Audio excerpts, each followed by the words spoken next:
Today's podcast is brought to you by Stealth Outdoors. The off-season's a great time to rehab your gear, so head on over to Stealth Outdoors at www.stealthoutdoors.com to pick up some climbing stick wraps, cam buckle covers, platform cable wraps, or stealth strip rolls for all of your miscellaneous silencing needs. Today's show is also made possible by Hunting Beast Gear, innovators in mobile hunting gear and the designers of the Beast Sticks and Beast Stand. Check out the latest products at www.huntingbeastgear.com. And now, on to the podcast. All right. Welcome, everybody, to another episode of the Hunting Beast Report. I am your host, Scott Biskobing, and joined by the Hunting Beast himself, the one and only Mr. Dan Infalt. Dan, how are we doing tonight? Hey, everybody. We apologize. We're struggling. I mean, all kinds of issues on my end tonight, but absolutely. But we're here. It's been a struggle fest here tonight, and you guys really have no idea the heart palpitations and the sheer stress, the cortisol levels just shooting through the roof when it comes to trying to put out a live show, and there's technical issues, and this person's over here and this person's over there, and you're trying to sync all this together and do phone calls and make sure everything's up to snuff. But here we are, and we're really excited about tonight's guest, and I know a lot of you are. We've gotten some really good feedback, and we apologize that we weren't able to get that show put together for you on Tuesday, and now we're a good half hour behind on tonight. But I think it's worth it because we're about to bring on a true icon here in Wisconsin, and I know a lot of you in some of the surrounding states were able to watch his show throughout the years, and that's the longtime host of Outdoor Wisconsin, amongst many other things, esteemed writer and host of his own radio podcast show as well, and that is the infamous Dan Small. How are we doing, Dan? Hey, guys. hey. Yeah. And I was telling you offline before we started, this is why I don't do live broadcasting. Yeah. Guys, the real country to do this, we record and then we put it together, and it's up to the stations and the podcast platforms to make it work. But it's live broadcast or podcast is a little bit like making soup. You've got to just pour stuff in and hope it works. Yeah, you got to be careful what guests you have on and stuff too, because you can't undo something. Right. Well, and you mentioned that we didn't do this Tuesday. That's all on me, folks. I don't know what kind of excuses you guys put out there, but I was working late outdoors as we do this time of year because we've got a little farm, and you work until dark. Right. I knew I was supposed to be on, and I even had communicated with both of you earlier that day, and then I just spaced it, and I walked into the house at 8:30, and I went, oh, no. Well, I apologize. We were glad to hear back from you later on because we were, you worry, hopefully it's not an emergency or something like that, because especially with an old guy. I know. I told a friend of mine who's almost my age, I said, if I haven't talked to somebody in a while, before I call him, I check the obits. And this happened to me a week or two ago. This is no joke. Tom Petrie, my longtime editor from Wisconsin Sportsman magazine way back, and then Willow Creek Press. He published a couple of my books and was a good friend of mine. He died in March, and I didn't know it. Oh. I mean, we're losing people every day. Brian Wilson this week. He wasn't an endorsement, but holy cow. So anyway, we are all flesh and blood and glad to be here. Yeah. So it's great. So Dan, we known each other for quite some years, not real close or whatever, but I used to service some of your water filtration systems back in the day. Yes. And we all, the three of us, were talking this last March, I guess it was at the Open Season Sportsman's Expo in Wisconsin Dells, and that was at that time we kind of talked about we should do a show together, and here we are, and on that, I think you were talking with Uncle Lou, yes, from Stealth Outdoors, and he had never met you before, or even actually knew of you, and it was at that time I said, I'll explain it to you like this. Dan Small is to the outdoors community here in Wisconsin what Bob Uecker was to the Milwaukee Brewers. I mean, you are that voice that a lot of us grew up with, and have followed you and Outdoor Wisconsin for many, many years on Milwaukee Public Television. Congratulations to you on quite the career, for sure. Thank And you. it's a real honor for me even though we've talked plenty of times, but to actually sit down here and do a little interview with you, and this is, like I said, a real honor, and we really appreciate you taking the time to join us here tonight. So glad to do it. Glad to do it. So speaking of which, with Outdoor Wisconsin, if you could give some of our viewers or followers a little backstory. We have a lot of Wisconsin followers, but we got people all the way out to the East Coast from where you're actually from in the New York area. So if you could give us a little backstory on how you ended up here in the Midwest and how you got your start with Outdoor Wisconsin. Wow. All right. I'll try to do that in the nutshell version. Sure. Take your time. I grew up on what we call the Niagara Frontier, just east of Buffalo, New York, right where the suburbs end and the farm country begins. And I grew up hunting and fishing and some trapping. My brothers and I trapped muskrats and the occasional mink, and we sold them. But I think my dad spent more money in gas getting us to and from the trapping areas and where we sold the furs. But it was something to get us outdoors, and we fished and hunted. And that's all we did. That's what we did. We collected turtles when I was a kid, and when I was in middle school, I wanted to be a taxidermist or a mink rancher. Those were the two things I was thinking of doing. And I did not go in either direction. I got into teaching, and I'm fast forwarding real quick here, and got a job at Northland College in Ashland, Wisconsin, which is right up on Lake Superior, where my son was born in 1975. I was up there in the early 70s, and I had wanted to do some outdoor writing. So I started writing stories, and I wrote the first story. I sold it to Outdoor Life. And I thought, well, this is easy. And so I wrote another one a few years later, sold it to Outdoor Life. And then Tom Petrie, the fellow gentleman I mentioned who just passed away, needed somebody to be the Northwest Wisconsin field editor for Wisconsin Sportsman magazine. And I applied for that job and got it. And I did that for many years. And then when he sold the magazine to Game and Fish Publications, I continued writing for them and intermittently for Outdoor Life and Peterson's Hunting, Peterson's Fishing, Sports Afield, when Chris Dorsey, who's a Wisconsinite, was the editor there, and just was doing that for a number of years. And I'll just finish the writing thread first and get back to TV. And then in the early 90s, Chuck Petrie was Tom's older brother, was the editor of Wisconsin Outdoor News, the Wisconsin version of the Minnesota-based paper. And he left that job to go to Memphis to work for Ducks Unlimited, where Dorsey ended up too. And they asked me to be the editor. And so I took that job. And, this was all part-time because you can't, in this business, in a regional market, you really can't make a living doing anything like that. And so I continued doing that, and I'm still the contributing editor. I write a feature now and then, but Dean Bortz is the editor now. So now backpedal to 1984.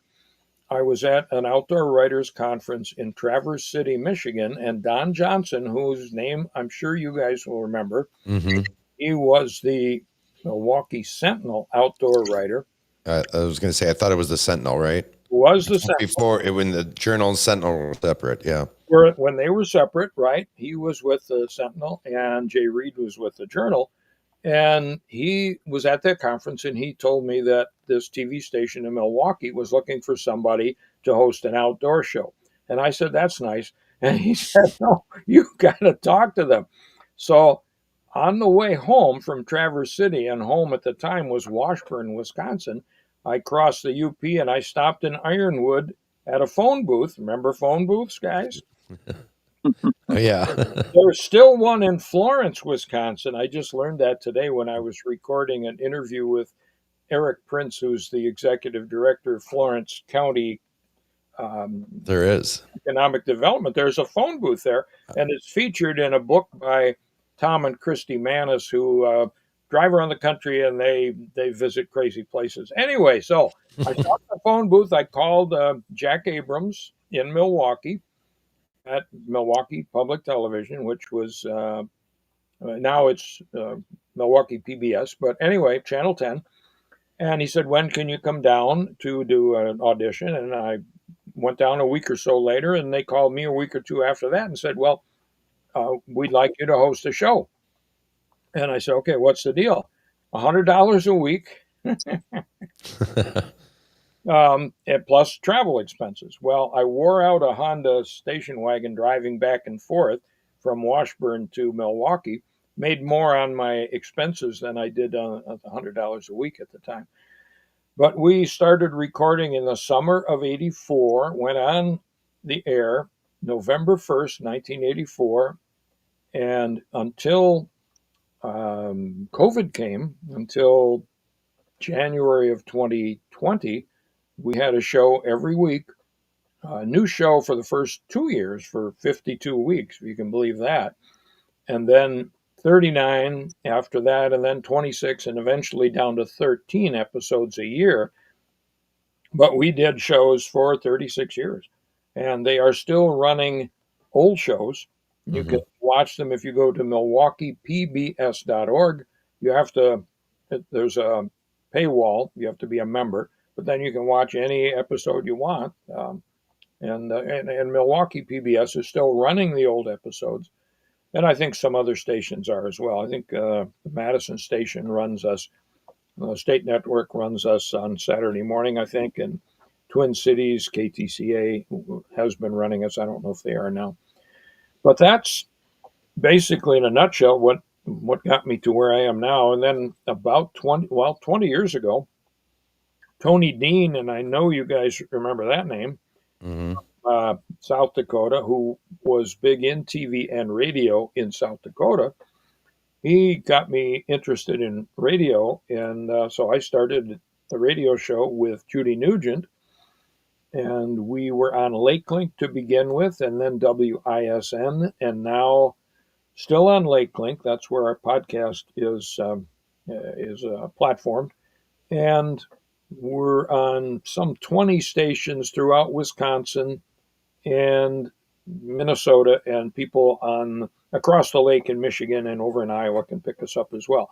Jeff Kelm is my partner and has been now for about 18 of those 20 years.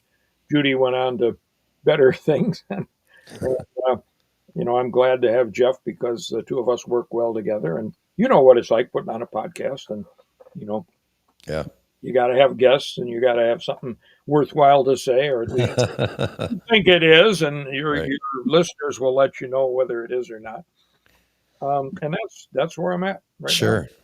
So I think for a lot of maybe Dan's viewers here and followers, and if they're from the Wisconsin area, probably, even if they didn't catch Outdoor Wisconsin on a regular basis, there's one particular show that they didn't miss, and that was Deer Hunt Wisconsin, put out right before the gun deer opener here in Wisconsin. And I know for me, that was 100% a must watch. And to this day, in fact, this year was interesting to watch it because I was featured on it. Not featured, it was in some B-roll footage. I spent some time with Dave Roll, one of your cameramen. Yep. And at the Camo, the Kids and Mentors Outdoor event in Poignette at the McKenzie Center. And I guess funny story about that. Dave was supposed to be with one of my team members with Midwest Racks and Rods. He went with my buddy Jesse the day before, and while he was with Dave, my mentor or my mentee shot his deer. So the next day he was going to come with me then and try to get more footage because we were on the deer.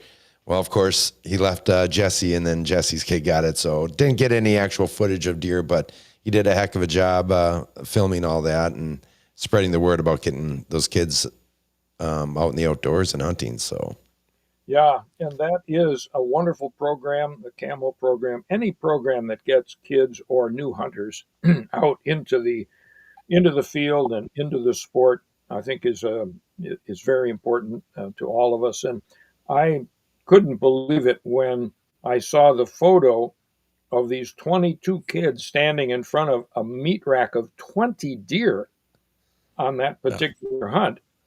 And and I said, Dave, where were you when all that happened? I was in the wrong blind, and that happened. yeah. That's the way it goes sometimes. Yeah, it's a fantastic program, and it's put together by a lot of people volunteering their time, as well as landowners opening up their properties for these kids to come hunt on, as well as the McKenzie Center there in Pontiac, Wisconsin. It's really good program, and I've been honored to be a part of that now for several years, and continue to plan that volunteer process there with them. So Good.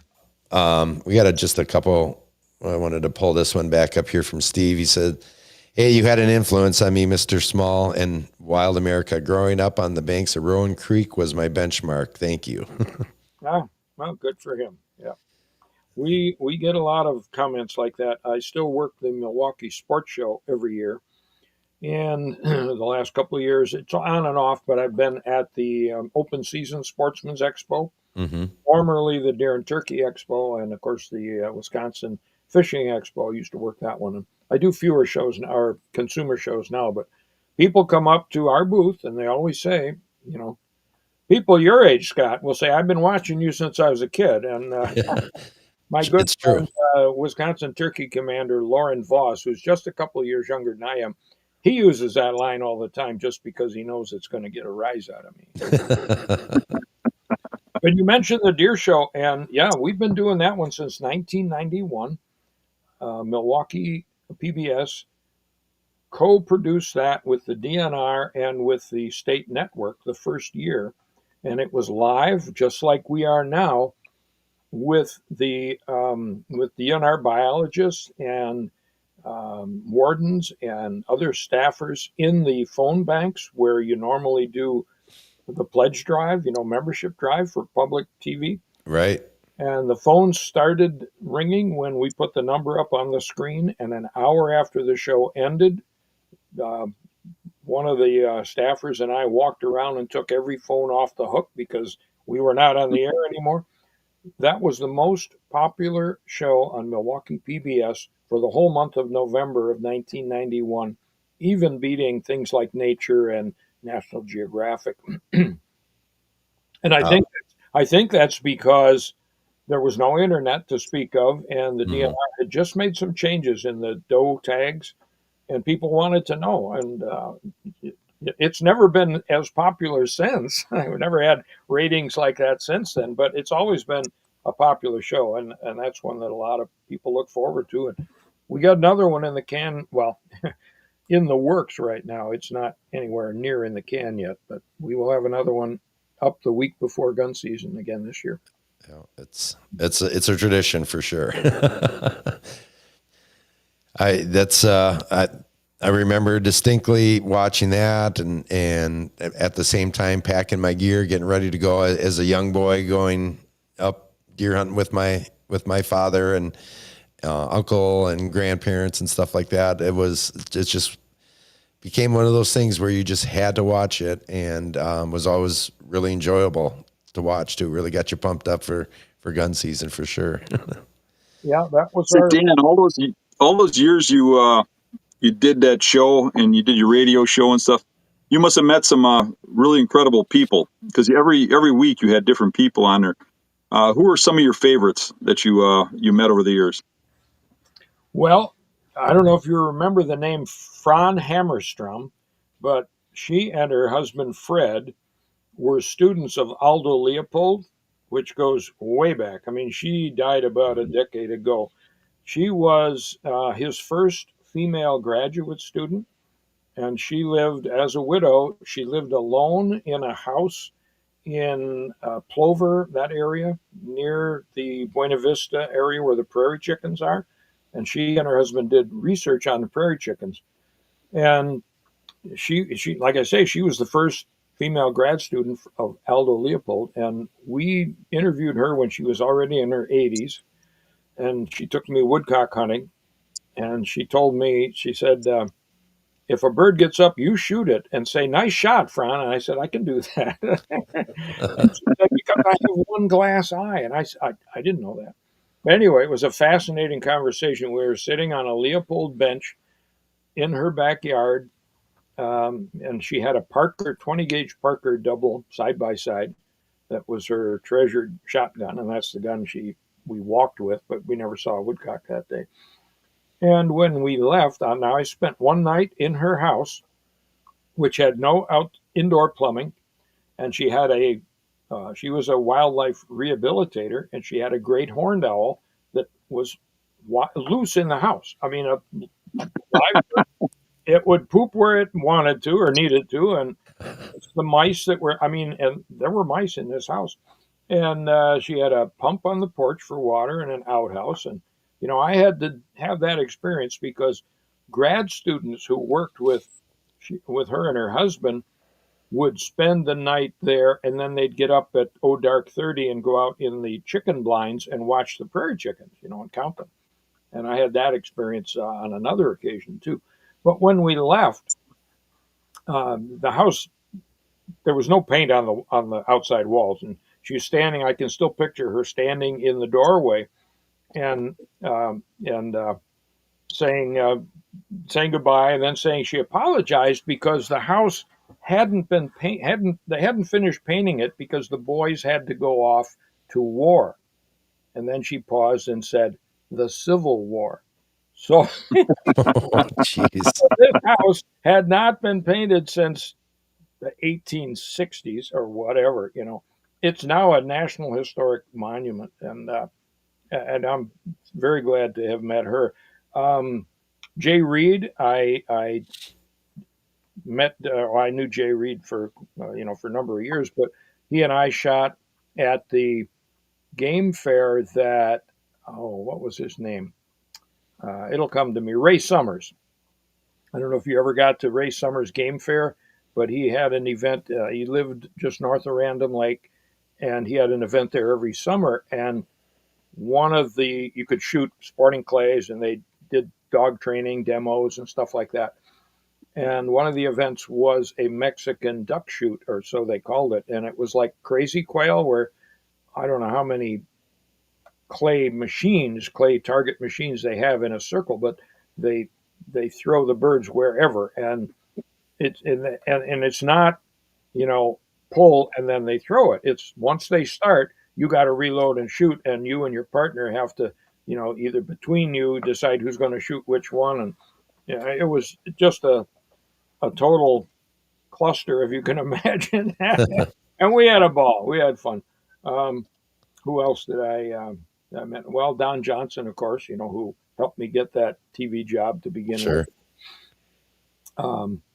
A guy who's Dennis, I want to say his name was Dennis Hale, who was the sole survivor of a shipwreck on Lake Huron. Oh, wow. When the 1941 Armistice Day storm killed a lot of duck hunters in the Midwest. I don't know if you guys remember that story, but your listeners can look it up. Just get on whatever your favorite browser is and type in 1941 Armistice Day storm, and you'll come across all kinds of news stories. Gordon McQuarrie wrote several stories about that storm. Anyway, that storm sunk a number of ships in the Great Lakes, and this guy was a young man at the time, in his mid-20s, I think, was the sole survivor on this boat that went down. And he wrote a book about it and came to Milwaukee, and we interviewed him about 10 years ago. He's deceased now, but he was a memorable one for sure. People I never got to talk to. Owen Grommy is one that I would have loved to talk with him, but we just never got around to it. Orrin Benson, I don't know if you know that name, but he was a very well-known dog trainer. Would love to have hunted with him or just talked with him, but Mm-hmm. that chance. Jerry Salzrud, I hunted geese with Jerry many times. He was the founder of the Wisconsin Waterfowl Association, and he's still hunting, I believe. And he used to hunt Mequon, Cedarburg, Germantown. These are all suburbs now. And when Right.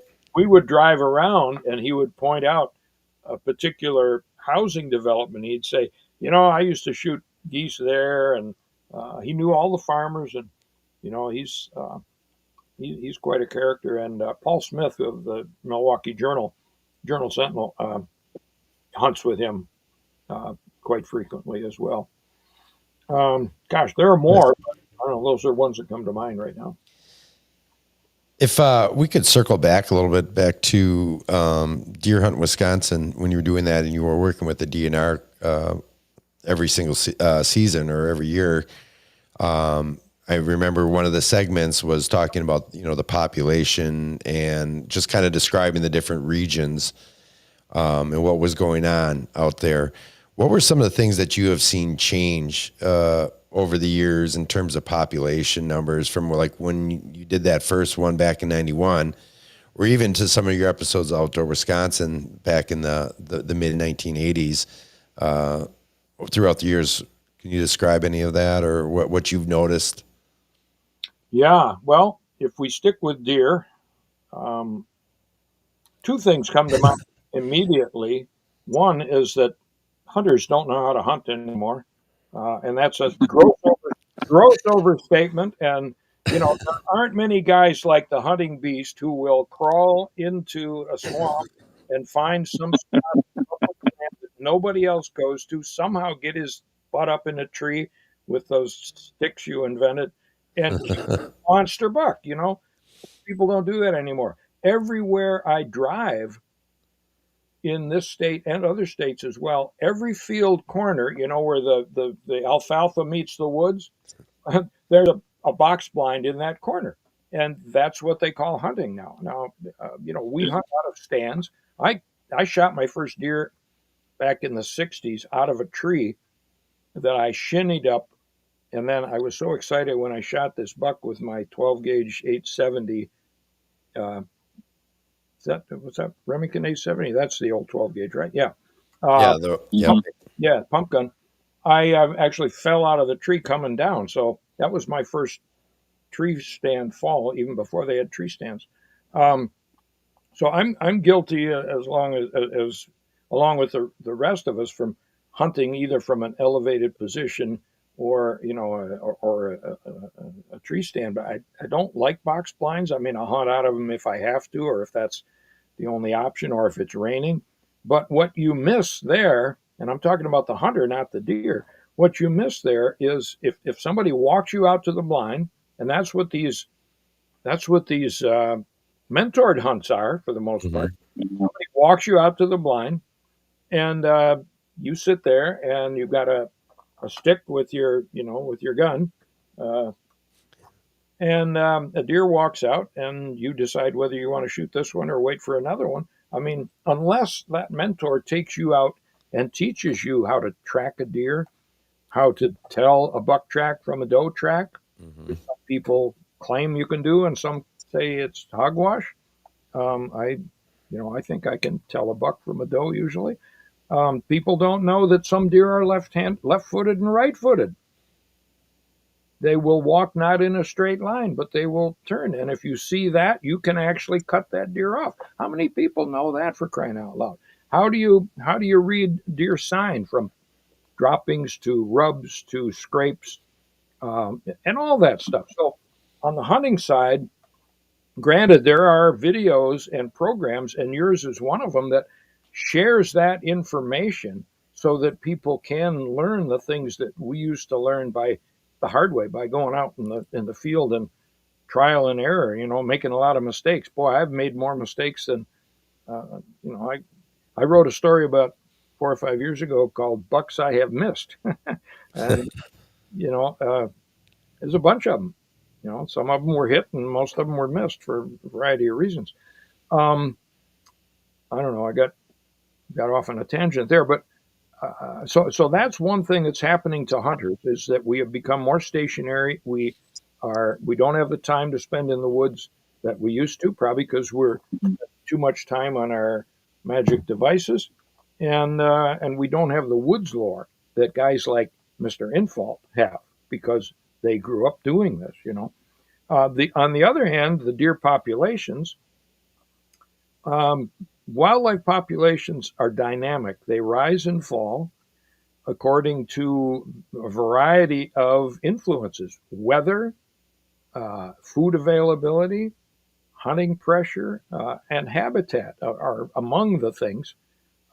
People up north and predators. I'll throw predators in there too.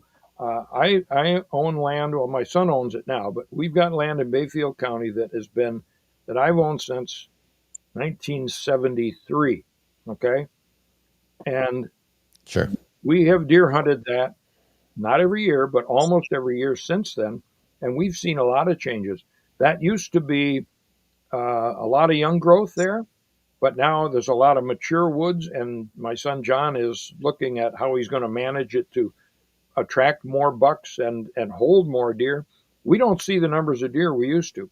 And everybody, well, not everybody, a lot of people say, oh, it's wolves. Well, okay, there are some wolves there, and they are eating a few fawns and a few deer. I'm sure they kill a lot of them. And bears do too, and coyotes do too. But we always had bears and coyotes and bobcats up there. Yeah. Predators were always a factor. Deer numbers are not what they used to be there, to a large extent because the habitat has grown up. And in other places in the state, I live in the Driftless in Vernon County, and we've got deer coming out of our ears here, and people can't shoot enough of them.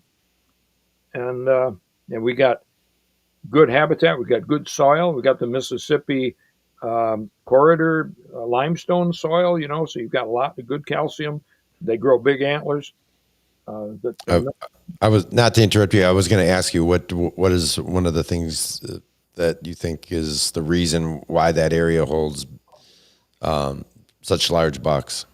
I think it's more the nutrition than anything else, and the habitat. I mean, if you and Dan has hunted, you hunted Buffalo County a lot, and it's like Vernon County. It's up and down, So there's places the deer can get to that you can't get to, even though it's, there's small woodlots and that, but these deep ravines and high bluffs are sanctuary places that deer and other animals can get to and avoid people. I don't know, but I think, and so they get to grow 3, 4 years old. But I think it's the soil, and I think the biologists would agree with that there's good nutrition here, and so they grow big bodies and big antlers. And our snow is not that heavy here, and we've got with hills, you've got south-facing slopes and north-facing slopes, and the sun, melts the snow on the south-facing slopes, and you have access to early green up and to browse and other things that keep deer alive. Sure. I'm going to refer to the beast now. What are your thoughts on that, Dan? I was just thinking back a little bit as Dan was talking about the old days and stuff and how it's changed. And you remember when we were young and everybody hunted? I mean, they would shut down schools for the week.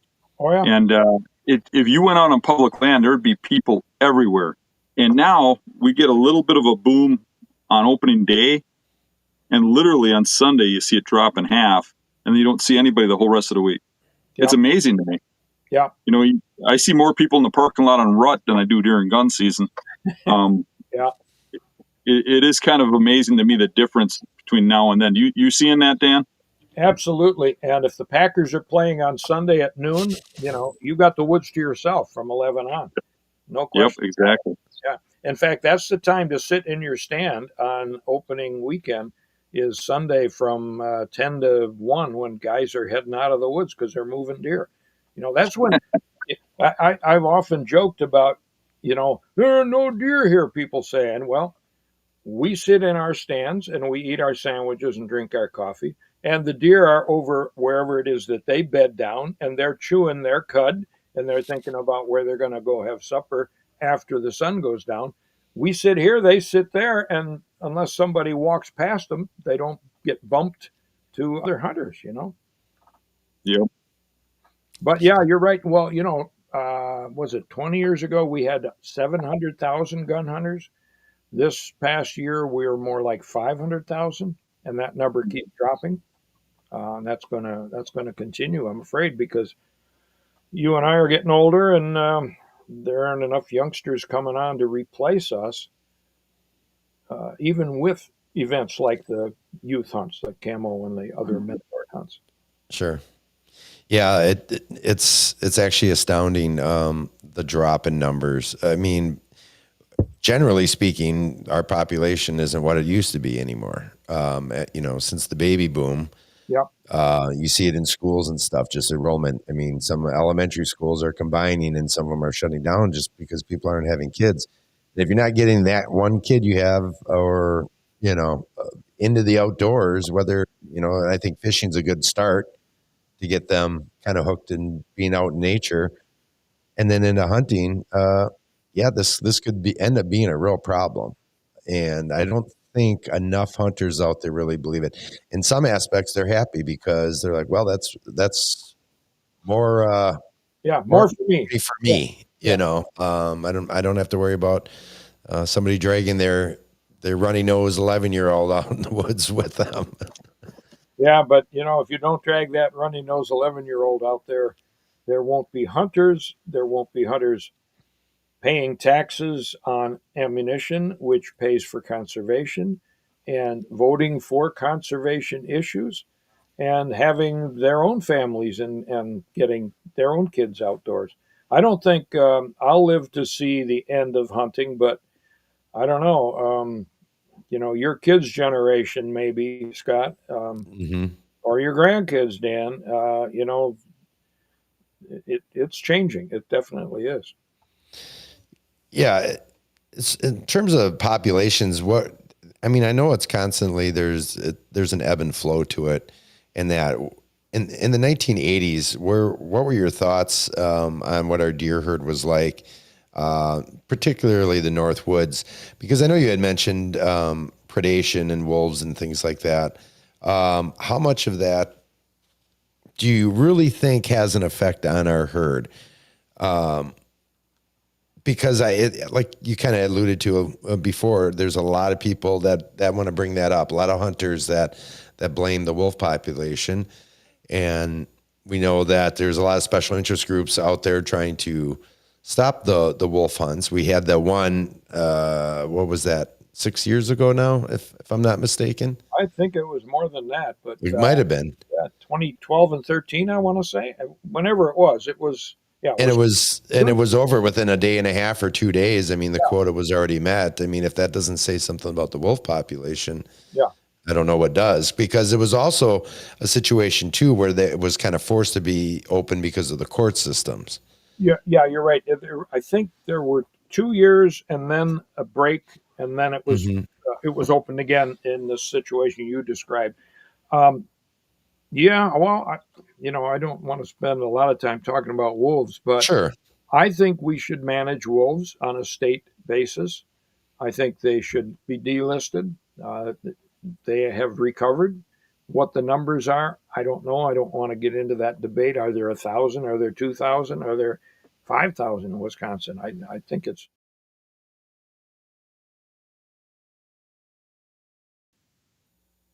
manage them, and I think if we manage them with a regulated hunting season, that they would be more wary and less likely to cause livestock damage, and would be less likely to trouble hunters. There are people who've had encounters with wolves. I never have, even though I hunt in wolf country, I've had encounters with coyotes, and that's sometimes exciting. Yeah, But sure. I think we should be managing them. And sure, they're taking a toll on our deer. There's no question about it. But I don't think it's as significant an impact as habitat loss and the fact that fewer people are hunting the way we used to hunt up north. I knew guys who and I'm talking the gun season, who during the gun season would still hunt. One guy, Ralph Hunt, who used to, he was a head janitor at Northland College. His wife would drop him off, depending on the wind, on the east side of a section, and a section is a square mile, and he would still hunt into that west wind, which is generally what you got during gun season up north, a northwest breeze. He would still hunt into that west wind all day, and she'd pick him up on the other side of the section. And as often as not, he'd be dragging a deer. And he would just take his time to walk through the woods slowly, sit on a stump, eat his sandwich, Yeah. and watch the sign. And if there's tracking snow, it makes it so much easier. And he would kill a deer, and a lot of people did that. And people did drives when I first moved up there. Nobody does that anymore, at least not where I hunt. And you'd move more deer during a drive. And we Absolutely. still, my son who manages the land that I own now, and has for the last 3 or 4 years. We had doe tags last year for private land in Bayfield County, and he said, I'm not seeing many deer on the trail cameras, so let's not shoot does this year. And I said, okay. So we hunted the first 2 days, and the evening of, I think it was Sunday evening, I see some movement, and I look out, and I didn't count them because there were too many. There were 8 or 10 does, and I thought, well, okay, I'm not going to shoot one. There they all are. And they were all grouped up. Why? I don't know. Maybe they felt safer in numbers. I don't think anybody had been chasing them. We didn't hear much shooting, if any, that weekend. Very little, not compared to years ago. I hunted Vernon County for a number of years. I don't hunt here now because of CWD, and I'd rather hunt up north on land that we've owned and see fewer deer, but know that I'm going to have a healthy deer if I'm going to eat it. And that's, I'm a meat hunter. I mean, I'll shoot it. I'll shoot whatever walks in front of me, but I want some venison for the freezer. And one year, I think it was 2007 or 8, my wife and I hunted in Vernon County, and that was an earn a buck year. I counted 200 shots before 8 a.m. And she ended up shooting a nice doe about 8:15. At 5 after 8, an 8-point buck walks past. And I said, and she didn't, it was earn a buck, so she had to shoot a doe first. Yeah. I said, put the crosshairs on him, don't touch the trigger, and just say bang, so she did, and kind of got that out of her system. 5 minutes later, here comes a doe, and she dropped the doe at 90 yards with a heart shot, and that was her first and only deer. She just wanted to see whether she could do it. She said, if I'm going to eat venison, I want to at least know that I can do it myself if I have to. And she did, and that was that. And I wrote that up for Outdoor News and showed her the story when it was published. And I said, now don't hit me, as the title I used was "Granny, Get Your Gun." That was fun. She didn't hit me, but she said, if you get a picture of me with this deer or with a deer, I'm not going to be grinning with the antlers. I'm going to be behind the deer, maybe with a frying pan, with a kind of a, not a sour look on my face, but a stern, a serious look on my face. Sure. Because it's a significant thing to take a life, and you guys know that. And absolutely. And we appreciate that sacrifice that the deer had no idea was coming. Mm-hmm. And and we benefit from it. So anyway. Yeah, no, absolutely. I'm just going to pull up. We got a question here from Chris, kind of relating to some numbers and that. He said, "Do you think no back tags has anything to do with declining licenses or number of deer registered?"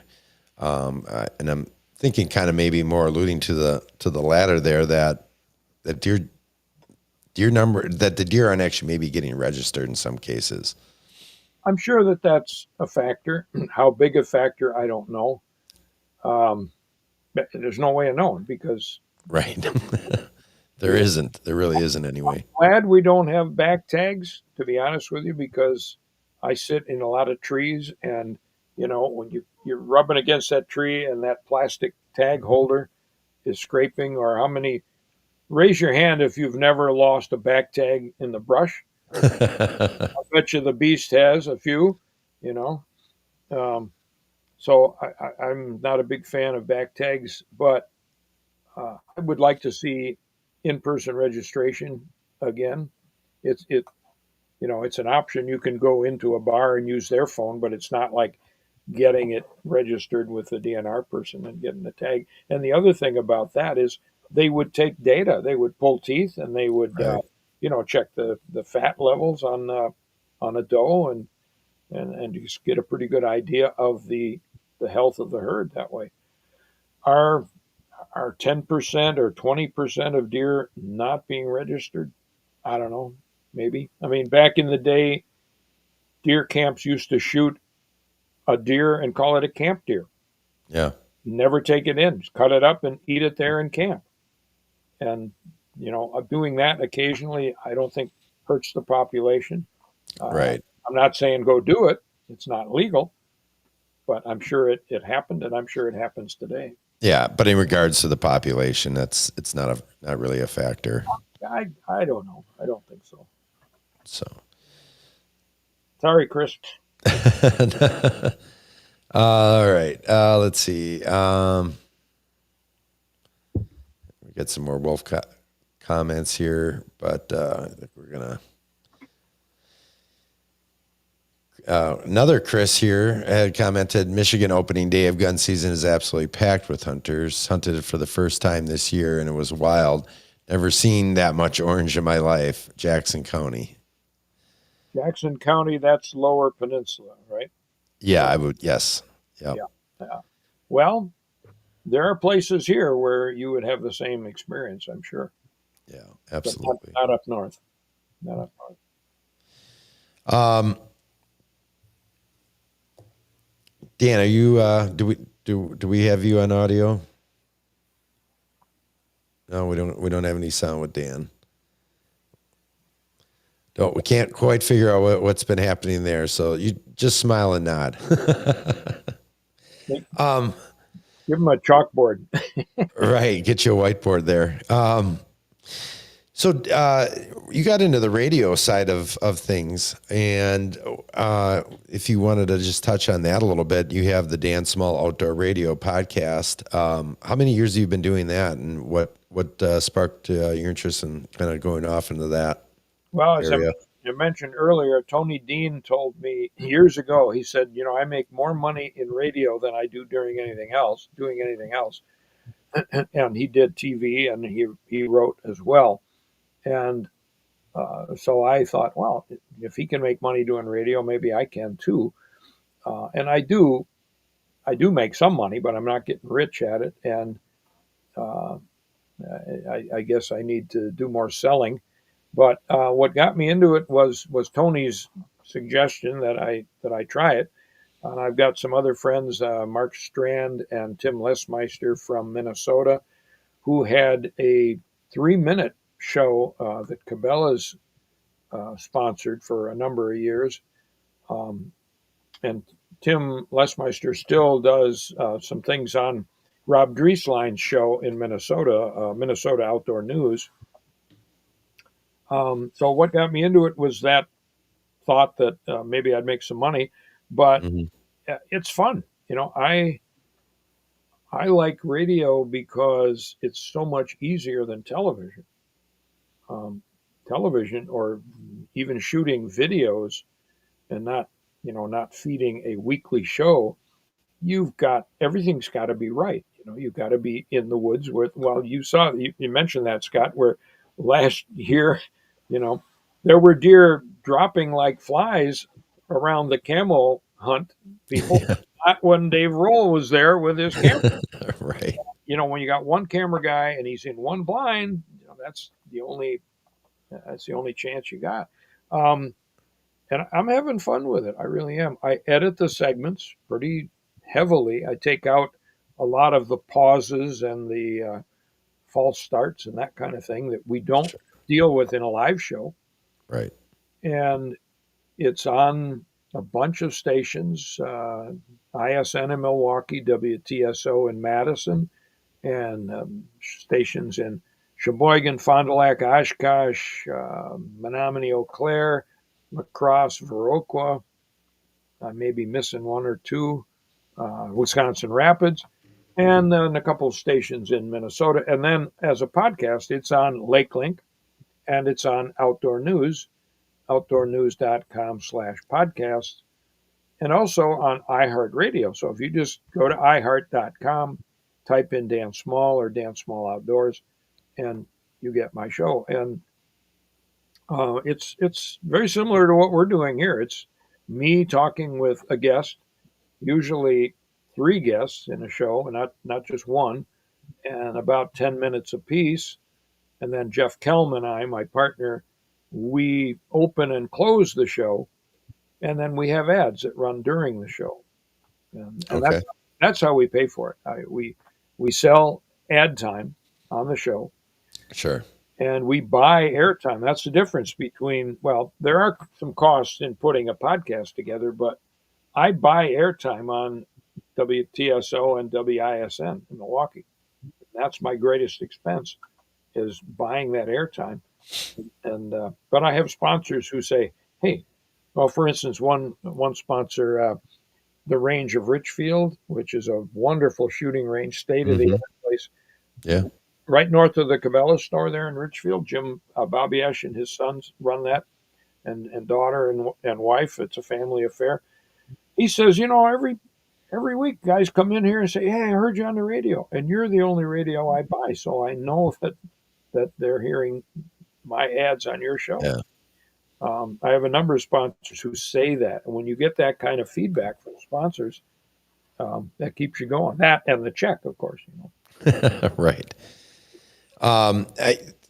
There's a lot of push these days. A lot of people are starting podcasts and wanting to kind of get involved in the social media side of the outdoor industry. And having done Outdoor Wisconsin for as many years as you have, in addition to everything else, if you could pinpoint one thing to your success for longevity, what do you think that would be?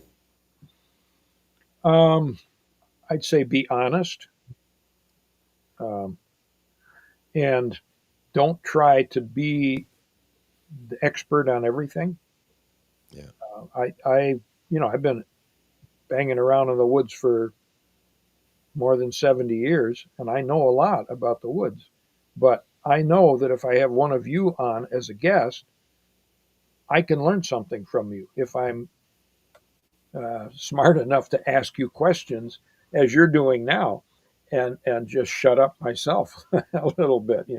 I'm rattling on here, but when I've got a guest on, I want that person to talk and have something worthwhile and something different and something novel to offer. There are so many hunting shows, and Dan and we've joked about this at the sports shows over the years. Every 20-something wannabe hunter with a tree stand and a buddy with a GoPro now has his own TV show or his own podcast. And those who actually invested money and got on to, like the Sportsman Channel and the Outdoor Channel, and they found that it's not as easy as they thought. My standing joke about that is, well, they spend Dad's money who bankrolled them for a couple of years, and then they go back to roofing. I mean, nothing against roofers, but have something unique, and that's what the hunting beast is. It's unique because nobody very few people hunt the way Dan does. And he's so That's true. quiet. He's even quiet now. Look at him. Right. You can't get a word out of him here. He's probably just biting his tongue here. But you know, you got to have a hook. You got to have something that makes you stand apart from the crowd. Otherwise, you're just lost in the sea. There's a guy I haven't connected with him yet. Hooked Up Wisconsin. I can't think of his name right now, but it'll come. I'm familiar. Yep. You know who I mean. Yep. He is constantly putting stuff out on Facebook and on YouTube. And Caleb Wistad is his name. And he quit his full-time job to go into outdoor podcasting or whatever you call the social media, you know, as a generic thing, full time. And he's apparently making a living at it. The advice I also had for, you know, I've had people ask me over the years, well, I want to be an outdoor writer. And, you know, what they want to do is they want to hunt and fish and get paid for it. And, you know, unless you got a full-time position with benefits like the very few editors and writers who do now, Paul Smith is the last in that line of, you know, before him, Don Johnson, and originally Gordon McQuarrie. Gordon McQuarrie he was the first full-time outdoors editor of any major newspaper in the country. That was a full-time job back in the 1930s to 1950s. Now that's a generation ago, more than a generation ago. Yeah. But you've got, you know, that kind of a situation. You better have a wife or girlfriend who's got a good job and benefits, because you're going to need health insurance. And, you know, you can't make a living doing just this. Very few people can, you know. Very good. Yeah, that's good stuff. I mean, and I think there's a lot of folks out there that think exactly that you're getting paid to hunt and fish, and that there's not a lot of other stuff that goes into it. And I mean, by all means, you know, if that's something you're passionate about, or if that's the avenue you want to go for it. But just know that it's not a joke, and it's a lot of hard work. And at points, I would imagine too, like the hunting and fishing side of it actually ends up suffering a little bit, because you are consumed by so many other responsibilities and keeping that going, that, you know, there's moments where you're like, you know, I miss the old days where I was just out there hunting and fishing for fun. Yeah. And for the pure enjoyment. And I've been fortunate and I guess over the years to have been a part of a couple different things where having to film every single one of my hunts and fishing trips and things like that, and lugging all the camera gear and that, like Mr. Infalt here does on a regular basis, it gets to be a lot more. And when I started putting the camera down a little bit and going back out and hunting and getting back to my roots, is when it kind of rekindled that fire of you know what it used to be like when I was a kid, and you know, throwing just the gun over my shoulder during gun season and not having to pack a bunch of other gear out with me was very refreshing. Yeah. But now, of course, I've gotten back into the filming again. How are you doing this? Yeah. It's ebb and flow. Yeah. Well, I'll tell two quick stories. Yeah. My son, when he was 12, I took him fishing probably when he was like 2.5, and he's been fishing and hunting with me ever since he could get out in the woods. But when he was 12 one time, and I'd written a lot of stories and used photos of him with fish and with game that I shot. One time I asked him, you want to go fishing? And he looked at me and he said, you bringing a camera? And I said, no. And he said, okay, I'll go. And we had a fundraiser back a year or so ago, and he spoke at it, and he said that as a boy and a young man, he came to resent the time that we spent together in fishing, because I was always working, and and he made a joke of it. I mean, he's part of an improv troupe, a comedy troupe up in Bayfield County called Lost in the Woods Improv. So okay. he was telling a story. He said, you know, okay, take your sunglasses off, hold the fish up, look at the fish, look at the camera, make the fish look at the camera. One more, just one more, just one, and and that's the way it was a parody of what it's like to be a photographer in the field with a subject with a nice fish. But that's Yeah. what it was.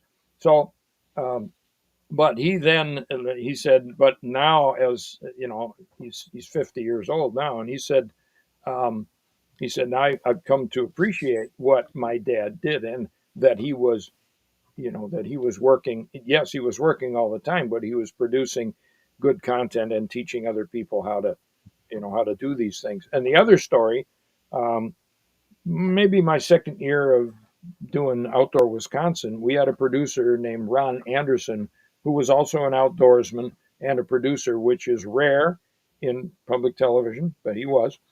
And one day he said to me, I don't even remember the circumstance, but he said, "We're not fishing, we're making television." And I said, "Oh, okay," because there's more to it than just seeing how many fish you can catch. Yeah, that's true. And making television when you're fishing means, among other things, you're talking about the lures you're using. You're talking about the weather conditions. You're talking about why are the fish biting? Why are they not biting? Why are they here? Why are they not here? Same thing with deer hunting. You know, why am I seeing deer moving this time of day, this time of year, in this kind of habitat? Yeah. What are they doing, and how can I learn from that to be there next time they move through at at the same place at the same kind of at the same time and under the same conditions, so maybe I can shoot one if that's what I want to do. Absolutely. Yeah, it's a whole nother level, and it's not all that it's cracked up to be sometimes. Unless it's something you really want to take serious, it's a labor of love, I guess. We'll go with that, right? Yeah. I'm actually next week I'm going up north. My son's got 3 days in a row where he doesn't have to be anywhere, and we're going to fish for muskies. And I don't know what we'll do on the third day. We got 2 days of muskie fishing and maybe smallmouths on Chequamegon Bay if the weather cooperates.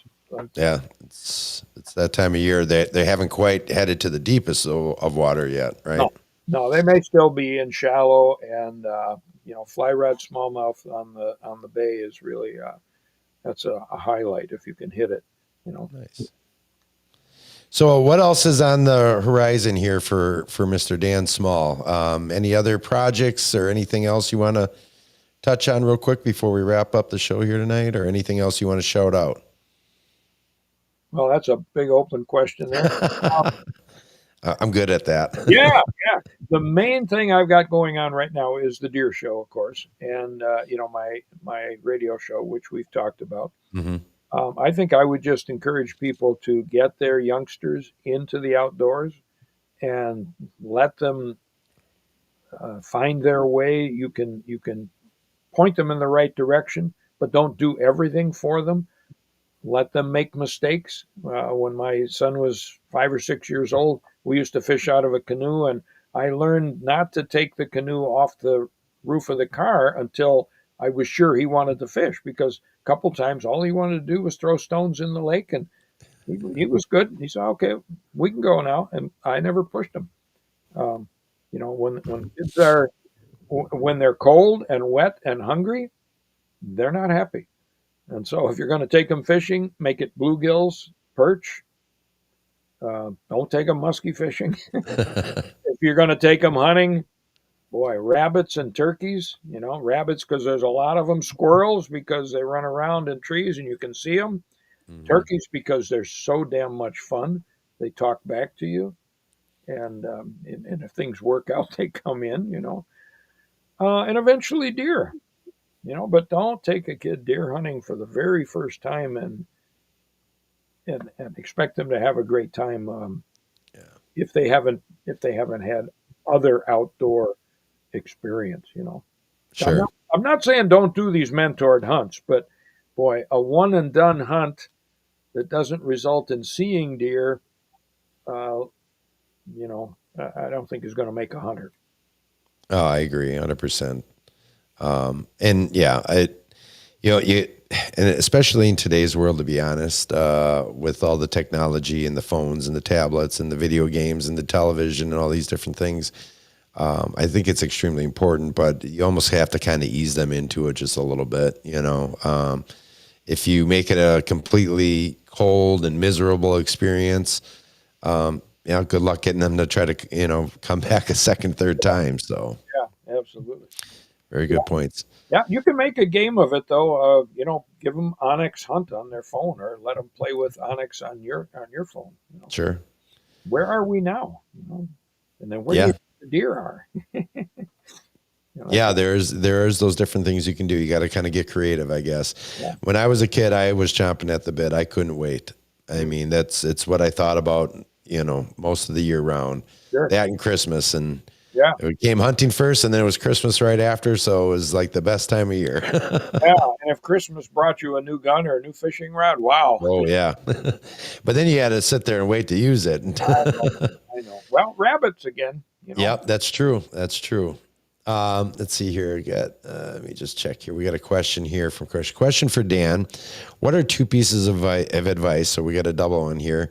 Would you give to a mid-20s guy, such as keeping it fun and looking for places to hunt with more and more people, not allowing permission? I'm assuming with having to hunt more public land in that. He's probably talking deer also. Yeah. Get to know a landowner or two. Of course, somebody in my position, it's easier for me to ask somebody, can I hunt your place? Because, they think you're going to, I don't know, make them famous or something. But I don't do much of that. I've found a few friends who have land, and they welcome me back. And I would say get to know some landowners. And even if that means knocking on the door and introducing yourself. And, back in the day, we used to say, ask a farmer if he needs help baling hay or something. Very few people need that help nowadays because they have such big, mechanized equipment. But there may be something that you can offer somebody who's a rural landowner. And there are so many apps, or several good apps anyway, that will show you where there are public places that, and not all of them are hunted by people. In fact, a number of studies have shown that most hunters don't go more than a quarter mile off the road. So if you want to have private hunting on public land, find a block of land that's pretty good size, park not in the main parking lot, go where there's it's legal access but not an easy access, or park in the main parking lot and then walk a half mile down the road and go in from there. Let your car be a decoy. There are ways to get access on public land that other people aren't going to be bothering to do. And Dan, I'm sorry that you can't join us for this conversation, this part of it, but that you made a living doing that. I mean, you more than anybody got into wild places on heavily hunted public land and killed big deer because they went there because everybody was coming in from the public access points. And if you got in to their sanctuary before the deer got there, I'm telling your story. If you did it, somebody has to right now. 30 years ago, it can be done today. Yeah. It can be done today. There's no question about it. So he wanted another tip. I don't know. Well, I think you pretty much covered it. And what I would say too is when it comes to permission and that, there's a lot of things you want to keep in mind when permission on private land is still extremely possible. Yep. There are plenty of places. But once you get that in that, it's about keeping that and doing the extra work, offering up your help, going the extra mile, offering some venison. I've got guys on my team in that hunt almost exclusively. If it's not public, it's on permission land. They don't own land, they don't lease it, and they're able to keep these properties year after year because they're in good with the landowners and they take care of the landowners because the landowners are taking care of you by granting you that permission to hunt their piece of property that they own and that they're continuing to pay taxes on. And what you see more often than not, the reasons why landowners don't allow hunters on their land, it's because the previous hunter didn't respect the land. They littered, they left, candy wrappers. They didn't notify them when they were coming, all these different things, just didn't follow the simple rules. Very, very simple rules more often than not. And, then it ruins it for the next guy. And it some of those landowners can be turned around, but you have to be very respectful because it's their property, so that's my 2 cents on that. You're absolutely right, Scott. They bought it. They are paying taxes on it. And, when we bought the land that John manages now up north, the taxes were negligible, but now they're many thousands a year. And that, that's real money. And, if you do get permission, like you say, a thank you card or a bottle of their favorite drink, whatever it is, a bottle of Jack Daniels goes a long way.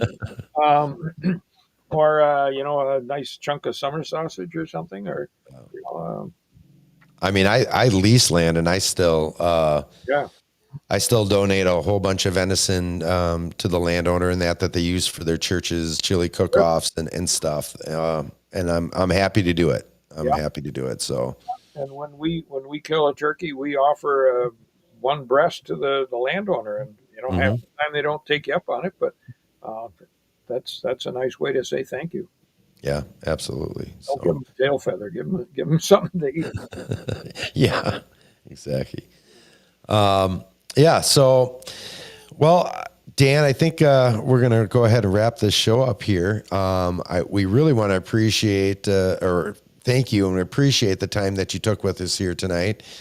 It meant a lot to me to finally sit down here and interview you after knowing you for quite some years, but never having these types of conversations other than some of the ones we've had over at the Sportsman's Expos and things like that. And I'll speak on behalf of the Beast there, who's a mute right now, and I know he thanks you for joining us tonight. You really are a legend here in Wisconsin for the outdoor community, and I don't say that lightly. Well, thank you, Scott, and thank you, Dan. I'm glad to have been able to spend some time with you, and I'd do it again if we haven't worn out. We've talked about just about everything here, but there's always more. And I apologize for Tuesday's fiasco. That was my fault, folks. I'm glad that we're able to do it tonight. And Dan, we'll get your mic fixed. I'm sure Scott will figure out what's going on, or we you guys can do your show again next time. So thank you. It's been a treat for me too. I can't read these the floating chat here that's going without getting too close to the screen. I'm curious to see. I don't know if you can save that and share. Oh yeah, that'll still be up when you rewatch it. You can click on the live chat and see some of those, and if you want to maybe personally answer some of these questions or read some of the comments on that. But I might have to after comments. Who knows what people thought of some of my opinions. But anyway, I'm glad to have been able to do it. Yeah, we're glad to have you for sure. We'll definitely have to try to do it again, and hopefully the next go around everything is all synced up. We can get the right day and we can get Dan's microphone working here. So. All right, guys, thanks for tuning in to another episode of the Hunting Beast Report. On behalf of Dan and myself, we shall see you next week. We're pretty excited. We're going to have Todd Havel, the Magic Man, on the show, and it's going to be a pretty interesting topic. I think you guys will be pretty excited about that episode. Stay tuned for that. We'll get Dan mic'd back up and instead of just having a look at his pretty face. So until next time, guys.